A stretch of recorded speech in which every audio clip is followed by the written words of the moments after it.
Madagascar, l'île Rouge, petit morceau d'Afrique détaché du continent, s'étend sur 1580 km du nord au sud, entre le 12e et le 27e degré de latitude sud. Sur les 587 000 km² du pays, on recense ainsi une très grande diversité physique et une richesse de paysages étonnante. Des hauts plateaux jusqu'au littoral, une très grande variété d'écosystèmes génère des paysages très contrastés. À cette diversité physique correspond celle du peuplement, originaire d'Afrique, d'Asie, venue par vagues successives depuis le premier millénaire. Aujourd'hui, les 18 ethnies constituent un État souverain de 17 millions d'habitants.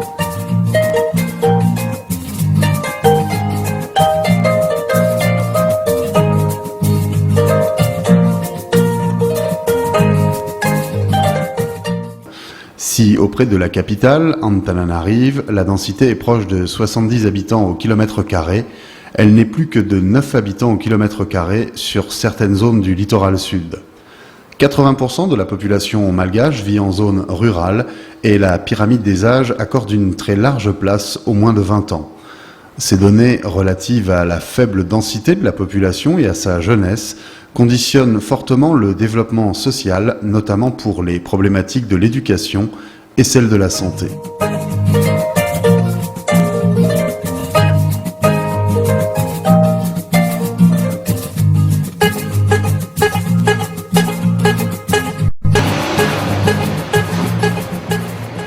L'organisation du système de santé à Madagascar tient compte bien évidemment de la problématique de l'offre de soins par rapport à la faible densité de la population en zone rurale et par rapport à la difficulté des déplacements.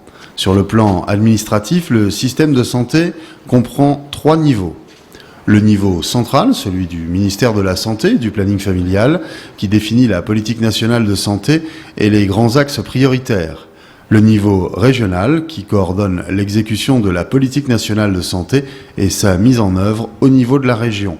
Le niveau district, enfin, qui assure la mise en œuvre de toutes les activités des programmes au niveau des centres hospitaliers et des centres de santé de base. Dans le plan de développement secteur santé 2007-2011, on peut lire le constat suivant. Malgré un ratio personnel de santé sur population relativement satisfaisant, il apparaît que les régions rurales restent très défavorisées.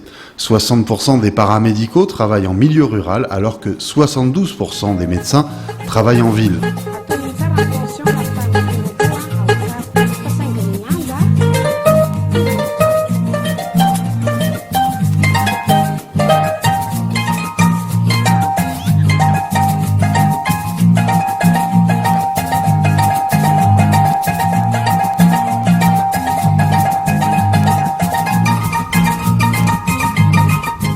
Ainsi, gérer la carte sanitaire pour une offre de soins la plus équitable possible n'est pas chose aisée.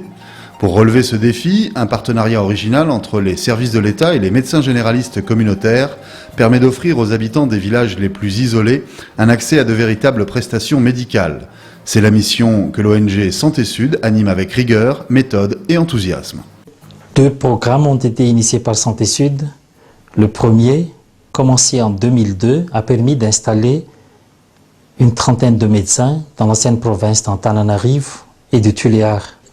Ces médecins, installés dans les zones reculées, pratiquent la médecine de famille et les soins de santé primaires dans le but d'offrir aux populations dans les zones enclavées un accès aux soins complets. Sur place, en pratiquant la médecine de famille et les soins de santé primaires, ces médecins, bien intégrés dans le milieu où ils s'installent, pratiquent le paiement à crédit, ce qui facilite l'accès aux soins, même aux plus démunis.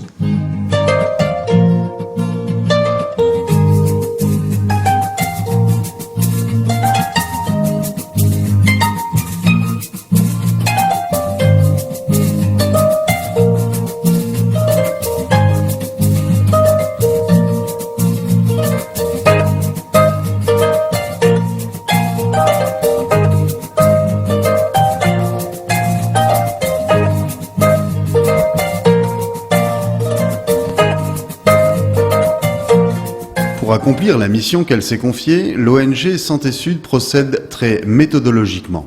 Il y a d'abord le choix du site où l'on va installer le futur médecin communautaire.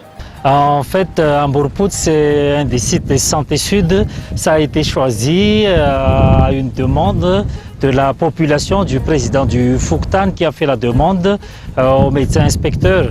Le médecin inspecteur nous a répercuté cette demande et on est allé visiter sur terrain et on a vu que ça répondait aux critères de Santé Sud, c'est-à-dire qu'il n'y a pas de couverture sanitaire à plus de 10 km de rayon.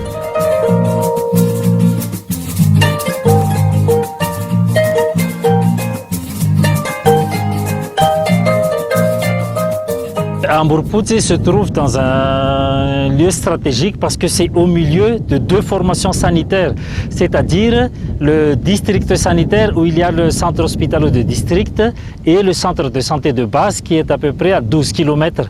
Donc entre ces deux, il y a un trou sanitaire. C'est pour ça qu'on a choisi le site parce qu'il y a la population doit faire une quinzaine de kilomètres pour atteindre l'une des deux formations sanitaires.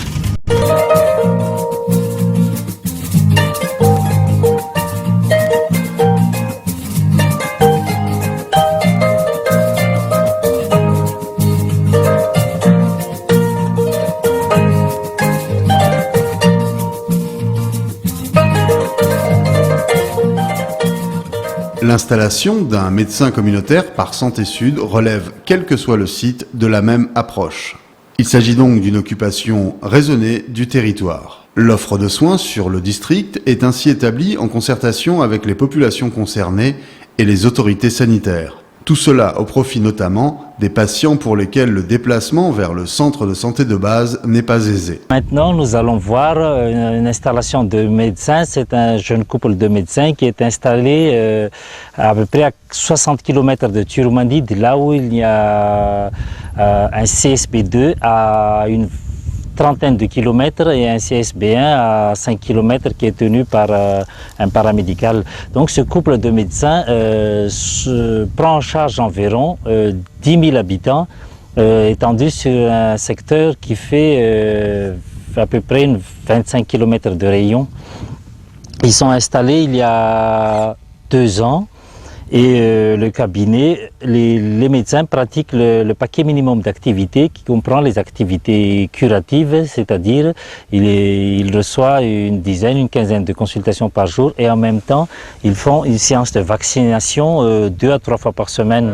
La présence de ces deux médecins permet de combler le vide entre deux installations qui réduit à 5 à 6 km la distance parcourue par la population pour voir un centre de santé de base. Ça permet également d'augmenter le taux de vaccination parce que les femmes et les enfants ne parcourent plus une vingtaine de kilomètres, une trentaine de kilomètres, mais à 5-6 kilomètres, ils ont accès à des vaccins et également à des programmes verticaux initiés par l'État. J'ai entendu une annonce de Santé Sud qui disait que la structure locale soutenait les médecins qui souhaitaient s'installer à la campagne. Je suis allé au siège de l'ONG à Ambatomitsangana. J'ai passé un entretien, puis on m'a proposé des lieux d'installation.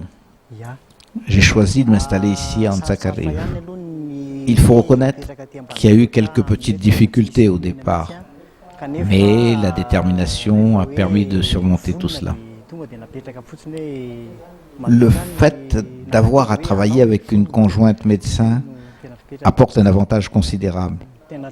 Cela me permet la continuité des soins, car on se relaie pour les relations extérieures, formation, réunion.